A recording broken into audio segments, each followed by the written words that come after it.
오늘 우리가 함께 볼 하나님의 말씀은 민수기 33장 1절과 2절입니다. 민수기 33장 1절과 2절 말씀을 제가 봉독하겠습니다. 모세와 아론의 인도로 대오를 갖추어 애굽을 떠난 이스라엘 자손들의 노정은 이러하니라. 모세가 여호와의 명령대로 그 노정을 따라 그들이 행진한 것을 기록하였으니 그들이 행진한 대로의 노정은 이러하니라. 아멘.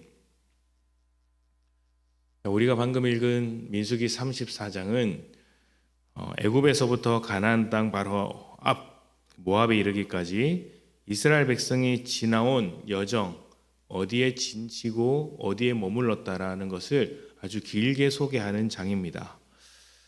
애굽에서 시작해서 여기까지 인도하는데 그 모든 순간순간마다 하나님의 인도하심을 한 번 더 생각해 볼 수 있는 그런 장이란 말씀이라고 할 수 있죠. 우리가 살아왔던 그 고향을 방문한다던가 내 기억 속에 있는 학교라든지 직장이라든지 어떤 추억 속의 장소를 가면 그때의 기억이 새록새록 떠오르듯이 이스라엘 백성이 머물렀던 지역을 한 번 더 되짚어 봄으로 인해서 지금까지 인도하신 하나님의 은혜가 무엇이었는지 어떻게 여기까지 왔는지를 생각해 보는 그런 말씀이라고 할 수 있습니다. 이스라엘이 애굽에서 노예 신분으로 아무런 기대 없이 살아갈 때 하나님은 자신의 약속을 기억하시고 모세를 보내셨고 또 이스라엘을 애굽으로부터 나오게 하셨습니다. 그리고 약속하신 땅 가나안 땅에 이르도록 계속해서 인도해 주셨습니다. 성경에는 이스라엘의 광야 생활을 설명하면서 하나님께서 먼저 행진하시고 앞서 가셨다라는 이야기가 많이 나옵니다. 또 물과 식량이 부족할 때 하나님께서 그 필요를 채워 주셨고 걷는 내내 옷이 헤어지지 않도록 하셨다. 40년 광야 생활 동안 옷이 찢어지거나 헤어지지 않도록 보호하셨다. 이렇게 기록되어 있습니다. 뿐만 아니라 다른 민족이 공격할 때 다툼이 일어나거나 전쟁이 일어났을 때 승리하게 하셨으며 길이 막히거나 바다를 건너야 했을 때는 길을 내시고 바다를 가르셨습니다. 그리고 이스라엘이 우상을 섬기느라 하나님을 버리고 애굽으로 돌아가려고 했을 때에도 하나님은 이스라엘을 포기하지 않으셨습니다. 끝까지 인도하셨고 결국 약속하신 땅 가나안 바로 앞까지 도착한 것이죠. 이러한 이스라엘의 여정은 하나님께서 어떤 분이신가 이것을 확인하는 자리였습니다. 하나님은 신실하시고 은혜로운 분이었으며 광야 가운데서도 이스라엘을 돌보시는 분이셨습니다. 애굽 아래서 살아왔던 삶을 하나님의 백성다운 삶으로 바꾸는 그런 자리가 광야였고 하나님은 이 일에 성실하게 그리고 신실하게 임하셨던 것이죠. 여기서 제일 중요한 것은 하나님께서 이 광야를 끝까지 인도하셨다라는 것입니다. 우상을 섬기며 하나님을 버리려고 했던 이스라엘 백성은 실패했다고도 말할 수 있습니다. 언제든지 애굽 땅으로 돌아가려고 했고 하나님께 대하여 불평과 불만을 가득 안고 지냈다고 할 수 있겠죠.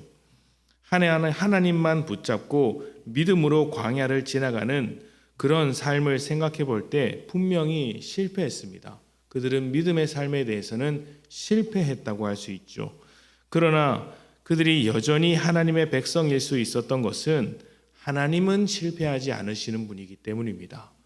이스라엘은 실패했어도 하나님은 실패치 않으시죠.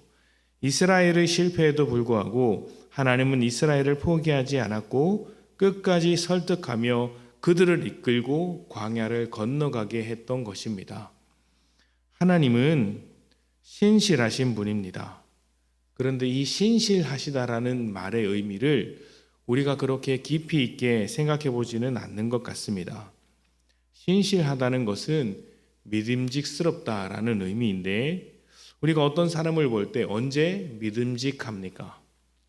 처음과 끝이 변함없이 똑같은 사람을 볼 때 그런 마음을 품지 않습니까? 어떤 어려움이 있어도 자기의 일을 책임 있게 완수하는 사람을 보면 참 믿음직스러운 사람이다. 어떤 사람에게 또 자기 일에게 충실한 사람이다. 착실한 사람이다. 이렇게 말을 하지 않습니까? 하나님께서도 그러신 분이라는 것이죠. 자신의 일에 대하여 또 사람에게 대하시는 그 마음과 태도에 대하여 성실하시고 변함없으시고 책임감 있게 착실히 일하시는 분이시다라는 것입니다. 이렇게 신실하신 하나님은 자신이 하신 약속을 끝까지 이루셨고 책임을 지셨습니다. 사람의 실패에도 불구하고 변치 않는 사랑과 은혜로 광야를 건너가게 하셨고 가나안 땅에 들어가도록 하셨던 것이죠. 만약 이스라엘의 실패로 인해 하나님께서 이스라엘을 버리셨다면 어떻게 되겠습니까? 사람들이 하나님을 생각할 때 사람에게 영향을 받고 사람의 마음 하나 설득하지 못하는 하나님, 사람의 인생을 끝까지 책임지지 못하는 하나님으로 생각을 하게 되겠죠. 이것이 하나님의 입장에서는 굉장한 굴욕일 수 있습니다. 하나님은 끝없는 사랑의 하나님이시고 신실하신 하나님이시기 때문에 사람 때문에 변하는 하나님이 아님을 우리에게 가르쳐 주셨던 것입니다. 하나님은 사람을 변화시키는 분이지 사람 때문에 이랬다 저랬다 하는 분이 아니라는 것이죠. 사람은 신실하지 않아도 하나님은 신실하신 분이십니다. 실패한 이스라엘을 끝까지 인도하신 신실하신 하나님께서 지금도 변함없이 우리의 인생을 이끌고 계십니다. 이 사실이 우리에게 굉장한 힘이 되는 것이죠. 저는 목회자이지만 하루에도 몇 번씩 낭망하고 넘어집니다.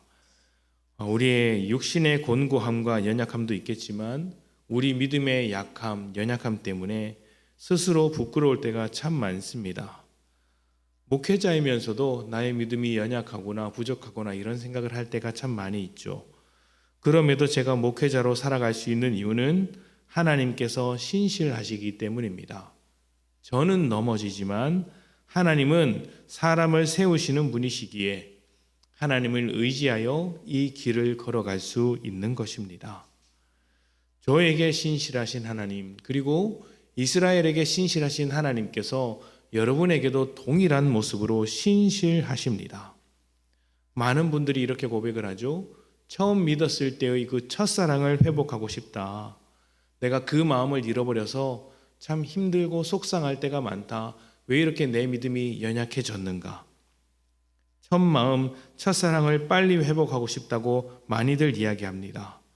저도 여러분이 그렇게 되기를 소망합니다. 뜨거웠던 믿음으로 돌아가 하나님 앞에 내 삶을 전적으로 드리는 일들이 넘쳤으면 좋겠습니다. 그러나 사람의 마음은 언제나 변하고 언제나 요동치는 법이죠. 첫사랑, 첫 마음을 회복했다 싶더라도 세상 가운데 찾아오는 여러 가지 어려움 속에서 낭망하고 첫 마음을 또 잃어버렸다고 울고 있을지 모르겠습니다. 그럼에도 우리가 여전히 하나님의 자녀일 수 있는 이유는, 이 광야 같은 삶을 끝까지 갈 수 있는 이유는 우리를 인도하시는 하나님은 변하지 않으시는 분이기 때문이죠. 하나님은 처음부터 우리를 사랑하셨고 지금도 처음 사랑 그대로 사랑을 하고 계십니다. 그리고 우리의 인생 끝까지 변하지 않고 함께해 주시는 것이죠. 실패한 이스라엘이지만 광야를 지나 가나안 땅에 도착하기까지 하나님께서 함께해 주신 것처럼 연약한 우리의 인생도 하나님께서 끝까지 함께해 주십니다. 애굽에서 빠져나와 가나안 땅에 들어가는 그 모든 과정을 신앙의 과정, 믿음의 과정, 믿음의 인생의 소개라고 많이들 이야기합니다. 이스라엘 백성이 광야길을 건너는 동안 하나님께서 함께해 주셨듯이 우리도 하나님 나라에 들어갈 때까지 이 광야와 같은 인생을 하나님 손에 붙들려서 살아간다는 것을 기억하십시오. 하나님은 이 세상 끝날까지 우리와 함께 하시겠다, 끝까지 함께 하시겠다고 약속하셨습니다. 신실하신 하나님의 약속이니 하나님께서 반드시 우리를 완성시키시고 지키실 것입니다. 남은 것은 딱 한 가지, 우리가 신실하신 하나님을 얼마나 신뢰하느냐, 하나님의 뜻을 따라 살아가느냐가 남는 것이겠죠. 신실하신 하나님께서 변치 않으시고 실패하지 않으시고 우리와 함께하고 계시니 우리도 신실한 믿음으로 살아냈으면 좋겠습니다. 연약하고 넘어질지언정 하나님을 포기하지 않기를 바랍니다. 하나님을 신뢰하며 끝까지 믿음으로 살아내는 복된 성도님들이 되시기를 축복합니다. 함께 기도합니다.